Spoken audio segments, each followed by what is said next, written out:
I have only a short time to live, only one death to die, and I will die fighting for this cause. There will be no peace in this land until slavery is done for. These are the words of militant abolitionist John Brown in 1856, a person whose actions will draw the nation closer to war than ever before. This is Henry Wilson and the Civil War.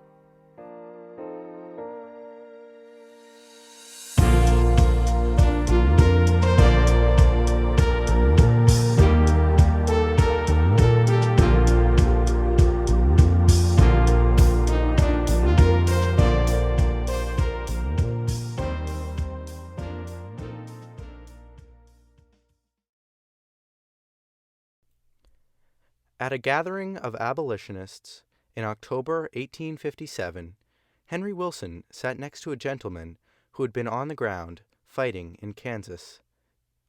That man's name was John Brown. Wilson had been critical of Brown's extremist tactics, and the two men got into a verbal squabble at the dinner.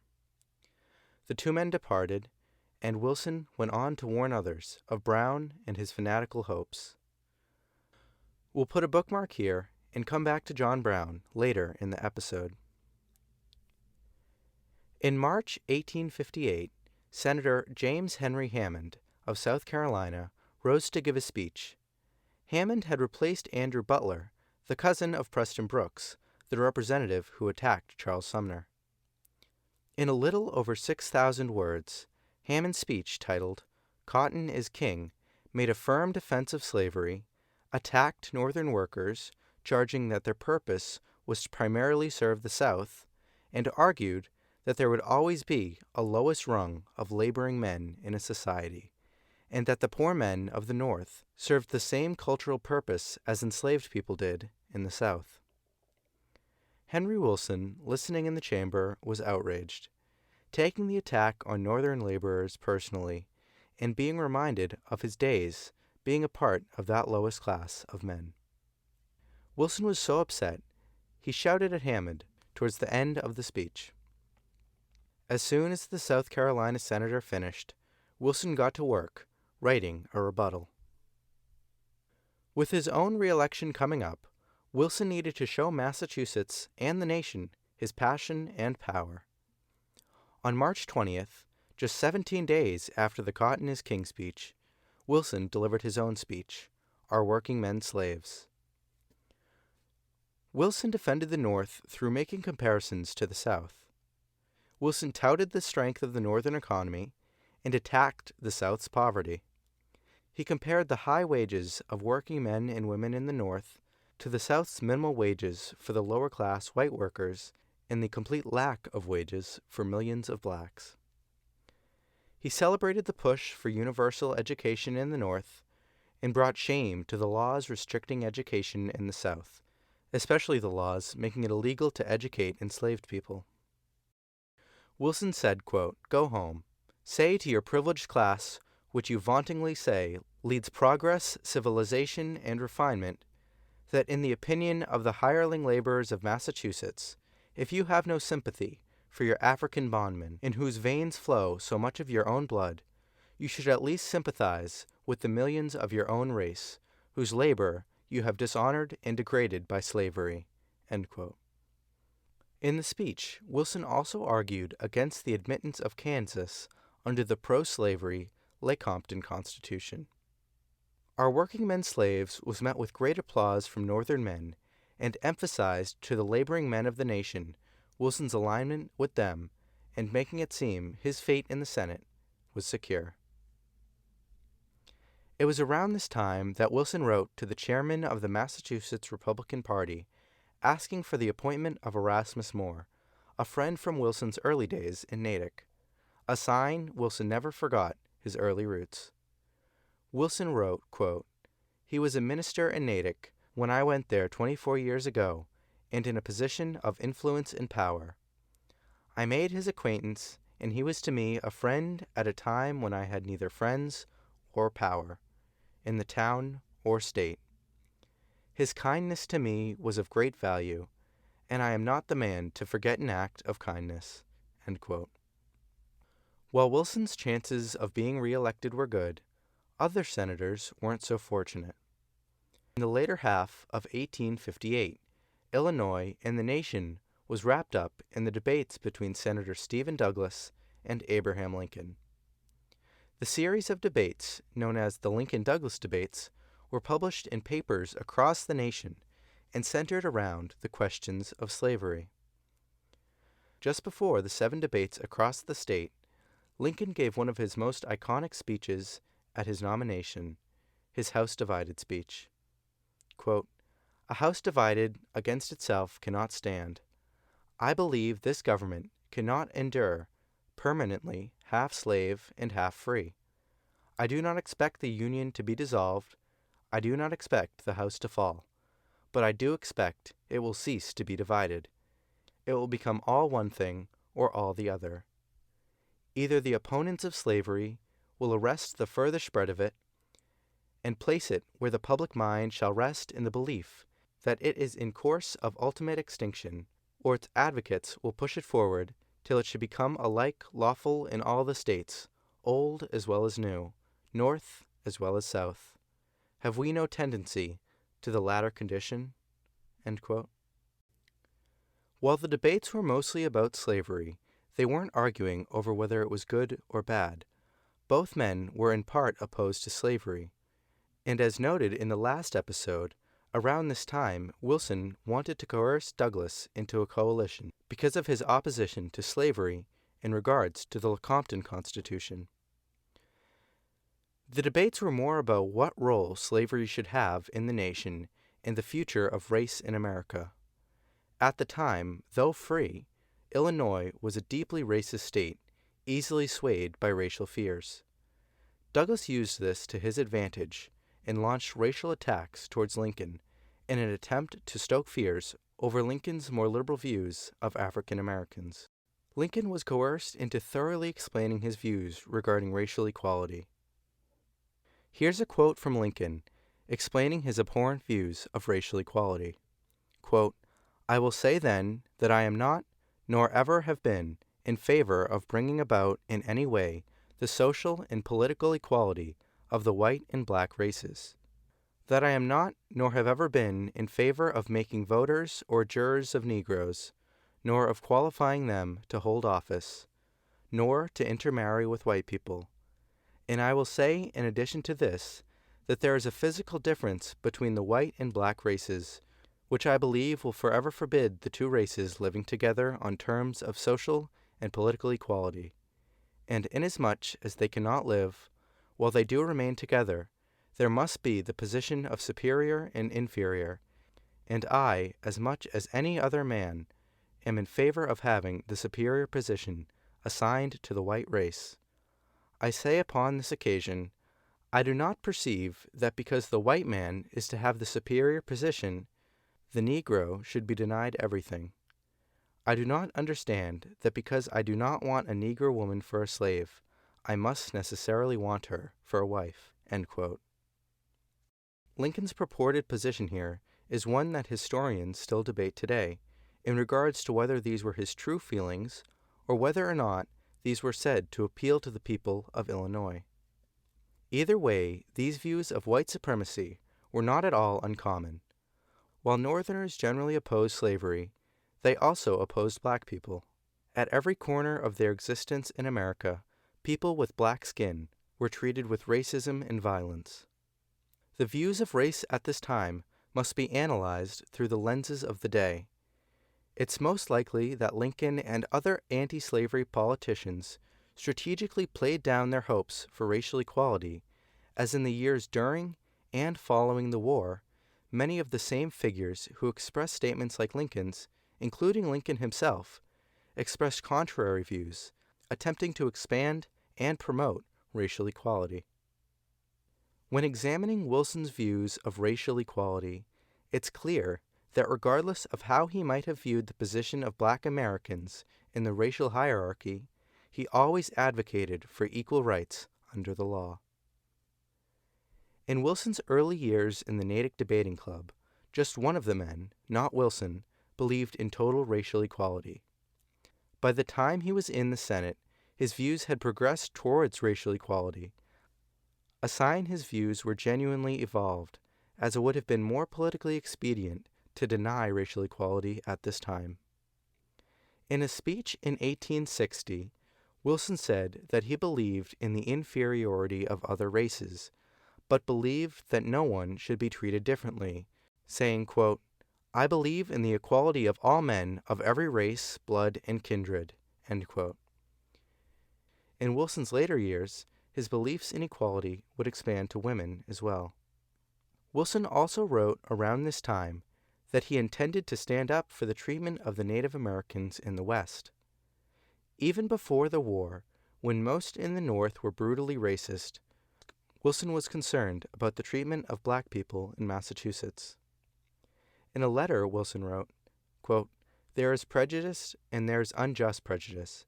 In regard to men of intelligence and of personal character, men in every proper sense of the word, highly respectable, I do not think, in social life, they are fully recognized. That colored men, with the same intellectual qualities, the same moral qualities, are not in Massachusetts regarded as they would be if they were white men." End quote.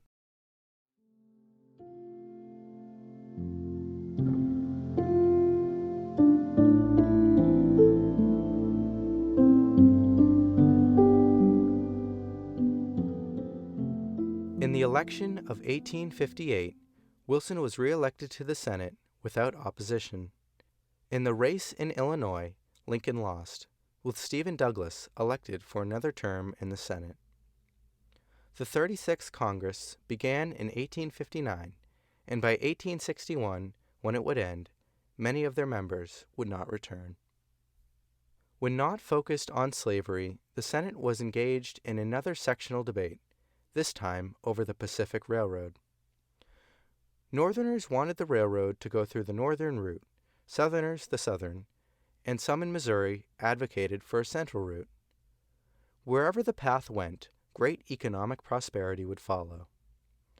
Wilson preferred for the railroad to take the northern route, but was open to a central one that would go through Missouri, allowing for both the North and South to be accommodated.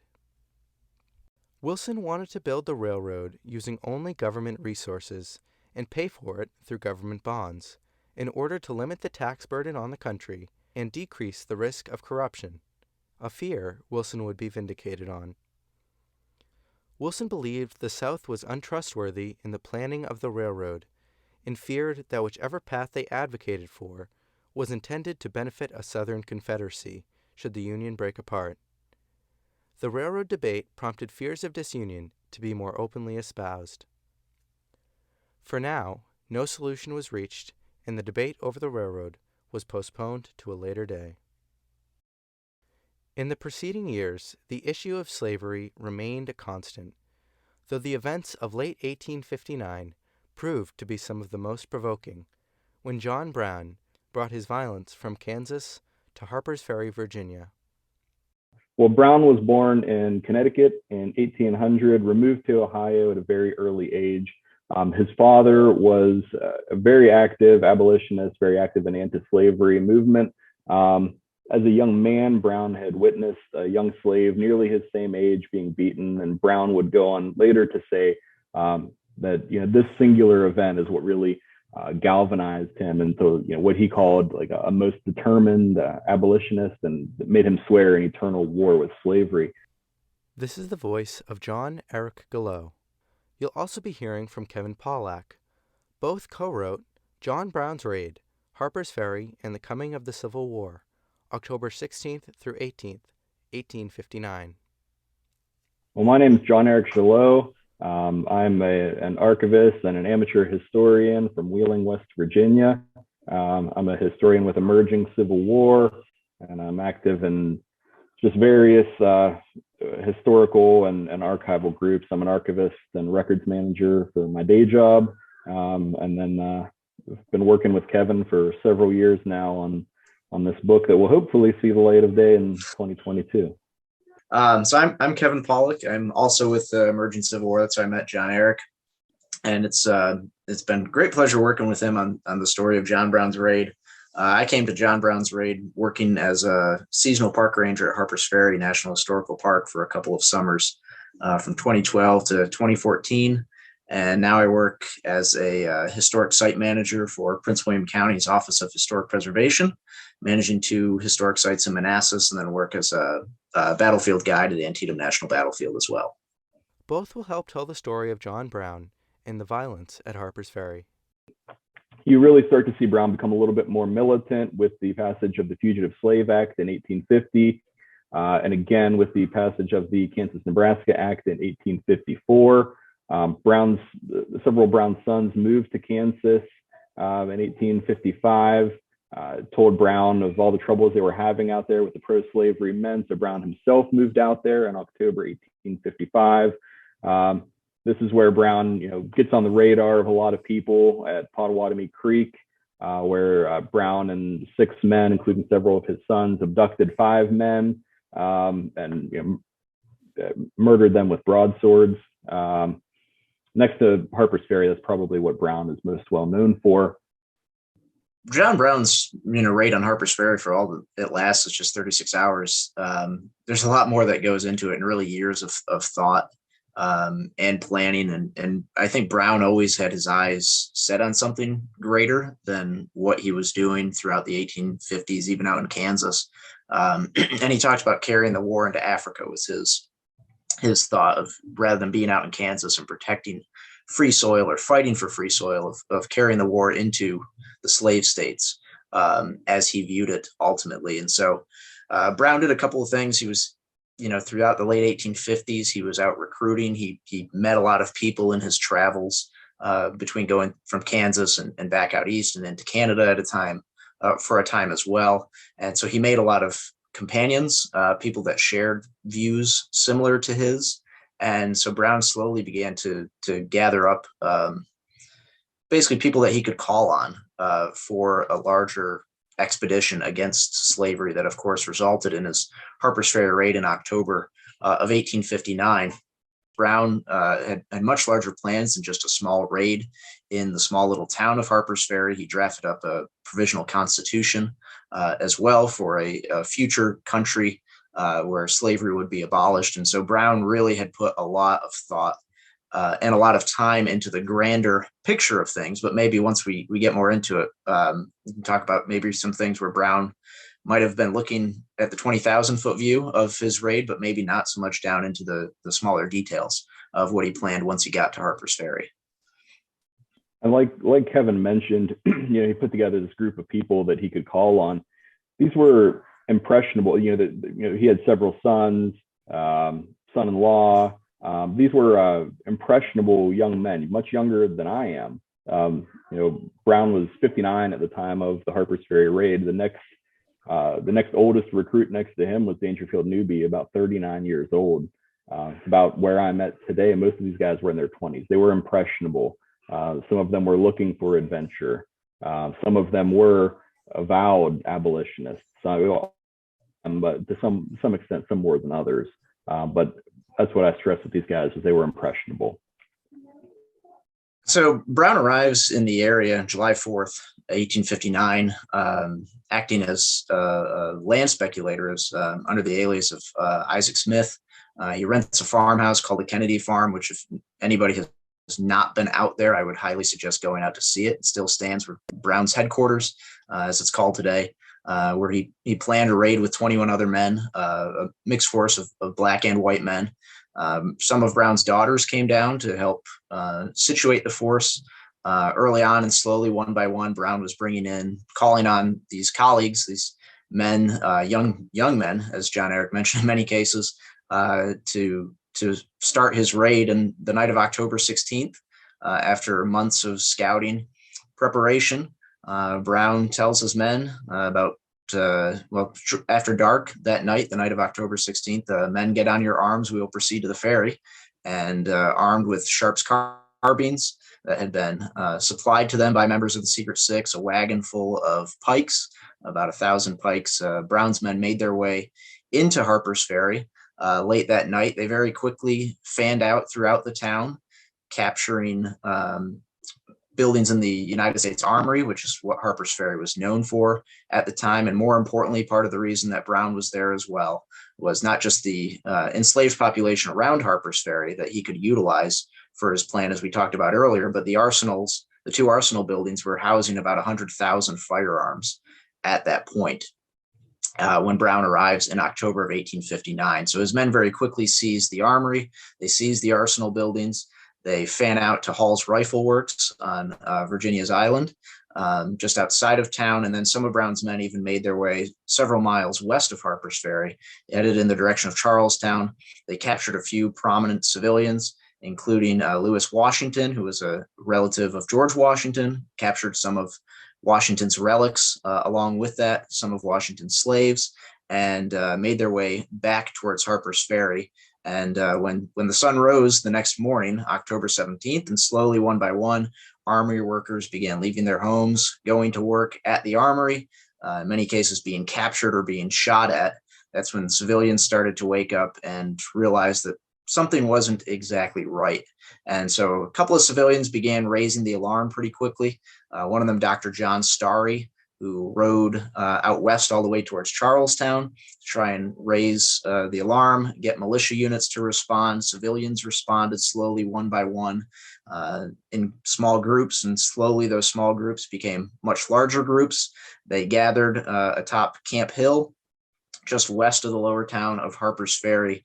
And throughout the day of the 17th, sporadic shots were fired between the two sides. Casualties came about. Dangerfield Newby, perhaps one of the more better known of Brown's raiders, is going to be killed in the raid. Fontaine Beckham, the mayor of Harpers Ferry, is one of those civilians that's killed by Brown's men. There will be a multi-pronged attack by some of the local militia, including the Jefferson County militia, the Martinsburg militia, that's going to drive Brown's forces away from Hall's Rifle Works into the Shenandoah River, where a couple of them will be shot in the middle of the river, drive Brown's men out of the arsenal buildings, and ultimately Brown's force, what's left of it, is going to huddle within the confines of what becomes known as John Brown's Fort, which historically was the fire engine house for the United States Armory. And that was the situation that Brown's men were in by the night of October 18th. Of course, the alarm had been raised much further away, thanks to the telegraph, thanks to trains coming through Harpers Ferry that Brown initially held hostage and then he let go.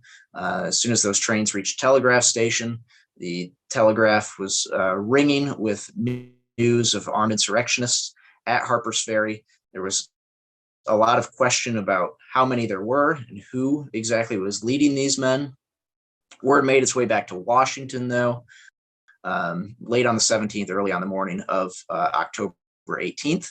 And shortly after that morning, Lee organized an attack by the Marines against the fire engine house. Initially, they went in with sledgehammers and bayonets because Brown did have some civilian captives inside the firehouse, and Lee was worried about those captives being injured or killed in the assault. And so the Marines went in with sledgehammers and bayonets. The sledgehammers weren't enough to break down the great large wooden doors of the fire engine house. And so they found a very stout ladder laying in the yard, the armory yard. They were able to get a small enough hole for men to crawl through one at a time into the fire engine house. And after a very brief but intense fight inside the fire engine house there itself, one Marine was killed, Private Luke Quinn, and Brown himself was wounded multiple times, later incapacitated, and then the raid came to an end, again, just 36 hours after it all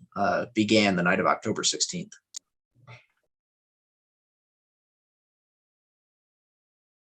When Wilson learned Brown had done this, he was enraged. While more radical anti-slavery figures celebrated the attack, Wilson abhorred it as a step in the wrong direction. Wilson objected to any activities outside of the law to attack slavery. Wilson told Brown himself the year before that, quote, "I am opposed to all violations of law and to violence, believing that they put a burden on the anti-slavery cause," end quote. But of course, throughout the South, I think there was quite a bit of panic that was going on. And, I think Jon-Erik talked about Ken Burns' Civil War, which we all know so well. earlier on, and it really does a good job of painting that, the militia systems in the South were there. They did exist. But prior to Brown's raid, it was nothing like a militaristic organization. And those things really started to change in the weeks and months, and even you could say the days following Brown's raid, that militia from all across the state of Virginia were brought to Charlestown to try and protect Brown, protect the area. And by protecting Brown, I should say, by making sure that Brown didn't escape or that somebody came in to try and free him. So you see, I kind of view it as a lot of mixed reactions. I think people view Brown again as almost a sympathetic figure because of how, he was very polite to the people around him. And as Jon-Erik mentioned, he was a very charismatic guy. People were drawn to him for whatever reason, even if they disagreed with his viewpoints on slavery and other things. And Brown would just continue to mold his image the way he wanted to be viewed in those last 6 weeks of his life, ultimately, from November until early December of 1859. Yeah, I would echo that. In the days immediately following the raid, I think those who knew Brown almost feared for their lives. Several of the Secret Six fled the country. Garrett Smith went to hide in an insane asylum.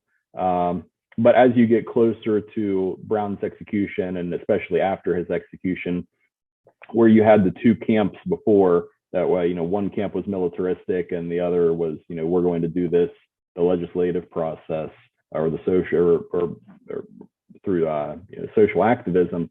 But you see more of them come and be sympathetic after. And then especially in later years, you see more people wanting to attach themselves to John Brown, that they knew Brown or that they had interactions with him or that they helped him. So definitely more sympathetic in the days and weeks and years after.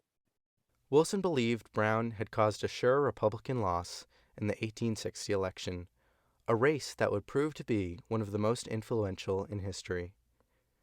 Wilson felt that the violence cast a bad image on anti-slavery fighters and risked their legitimacy as political actors. Though opposed at the time, by the 1870s, Wilson had changed his views of Brown and referred to him as being heroic.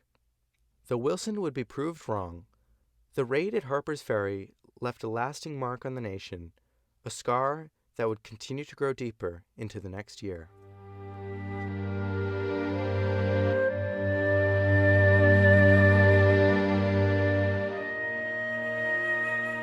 In today's episode of Henry Wilson and the Civil War, we covered James Henry Hammond's speech, Cotton is King, and Wilson's rebuttal, Are Working Men Slaves? We discussed the Lincoln-Douglas debates and the nuanced views of racial equality at this time. We ended through covering John Brown's raid at Harpers Ferry. Thank you to Jon-Erik Gilot and Kevin Pawlack for their great help in telling the story of Harpers Ferry. Be sure to check out their book, John Brown's Raid, Harpers Ferry and the Coming of the Civil War, October 16th through 18th, 1859. Thank you so much for taking the journey through Henry Wilson's life with me. If you haven't already, I encourage you to subscribe, follow, and leave a review so you don't miss any new episodes. And if you're interested in seeing more information on Wilson's life, check out HenryWilsonHistory.com. If you have any questions or comments you'd like to share, please email them to HenryWilsonPodcast@gmail.com, and I will do my best to respond in a future episode. I look forward to continuing through the life of Henry Wilson.